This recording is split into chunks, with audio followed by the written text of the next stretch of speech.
Human behavior is strange, especially our own.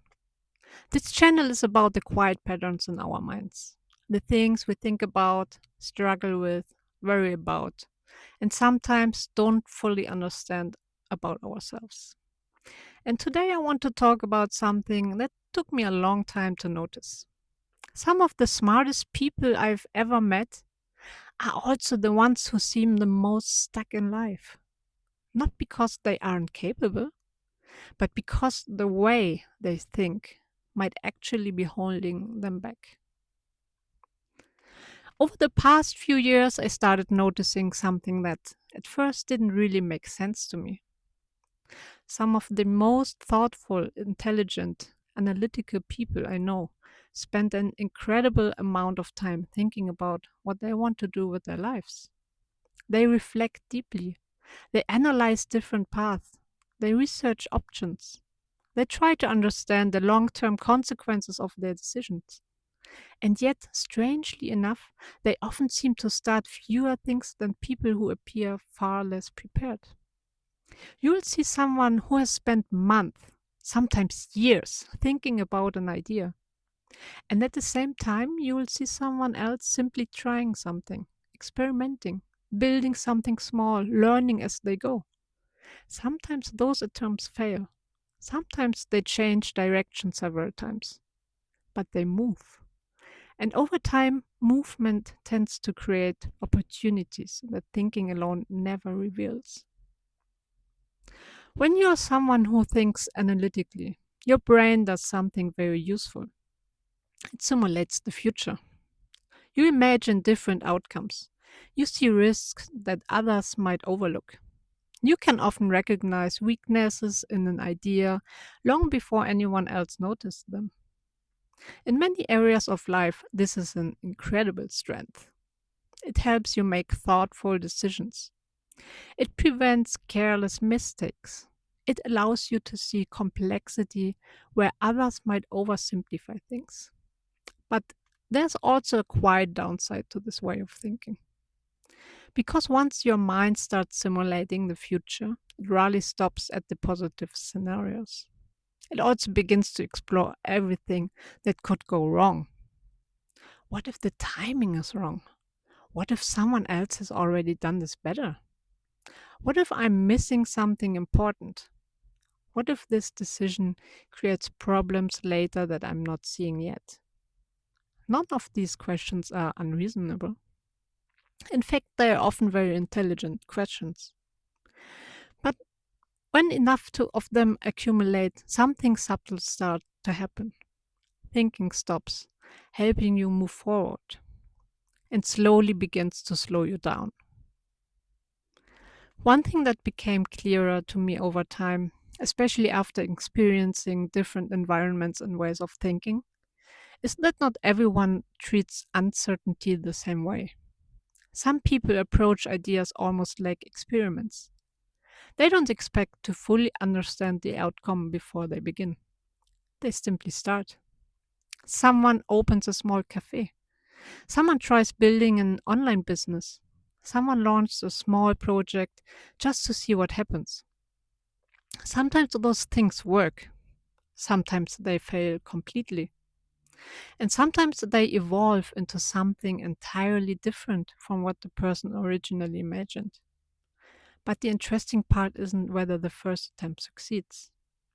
It's that they allow themselves to begin without having every variable under control. If you are someone who tends to think carefully about decisions, watching this can feel almost uncomfortable. Because when you're used to analyzing risks, starting something uncertain can feel irresponsible. You want the plan, you want the numbers, you want to understand the long term consequences, which on the surface sounds like the intelligent way to approach life. And often it is. But there's a hidden cost to that mindset. While you're still designing the perfect plan, someone else may already be learning things that can only be discovered through action. They are making mistakes. They are adjusting. They are discovering possibilities that simply never appear during the planning stage. Not because they were smarter, but because they moved. Here's the strange part. Intelligent people are often extremely good at predicting problems. But predicting problems is not the same thing as making progress. You can simulate an idea in your mind again and again, adjusting the variables, imagining different outcomes, trying to anticipate every possible challenge. But reality almost never behaves exactly the way those simulations predicted. In fact, many successful projects looked uncertain in the beginning. The plan wasn't perfect, the outcome wasn't clear, but the people behind them started anyway. And once movement begins, something interesting happens. Reality begins to respond. New information appears, unexpected opportunities show up, connections form that would have been completely invisible during the planning phase. In other words, once you start moving, the world begins giving you feedback that thinking alone could never provide. The strange thing about overthinking is that it often feels responsible. It feels like you're being careful, like you're making sure you don't make a mistake. But sometimes what feels like responsibility is actually hesitation in discourse. And over long periods of time, hesitation can quietly shape an entire life. The real danger of overthinking isn't making the wrong decision. Most wrong decisions can be corrected. The real danger is delaying decisions until opportunities slowly disappear. Ideas often have timing, opportunities have windows. And sometimes the biggest mistake isn't choosing the wrong path.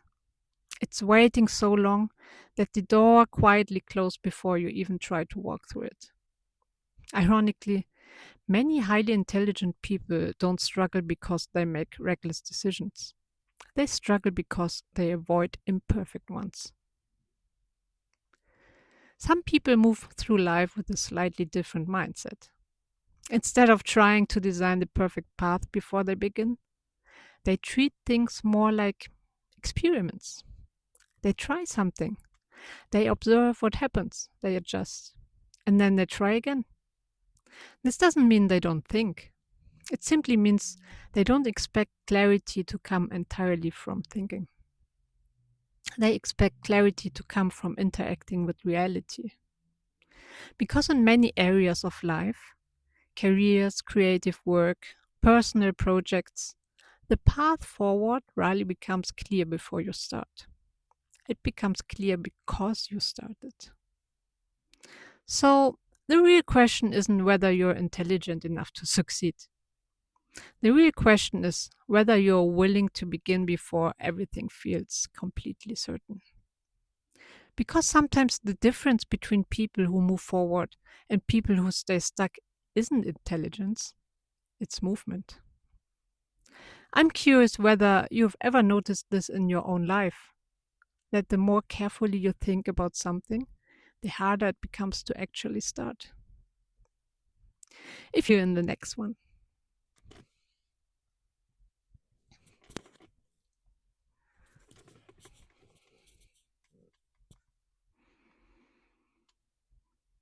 If you enjoy conversations about psychology, mental health, and the strange patterns in the way our minds work, you might enjoy this channel.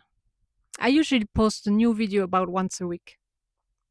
And if that sounds interesting to you, feel free to subscribe. I'll see you in the next one.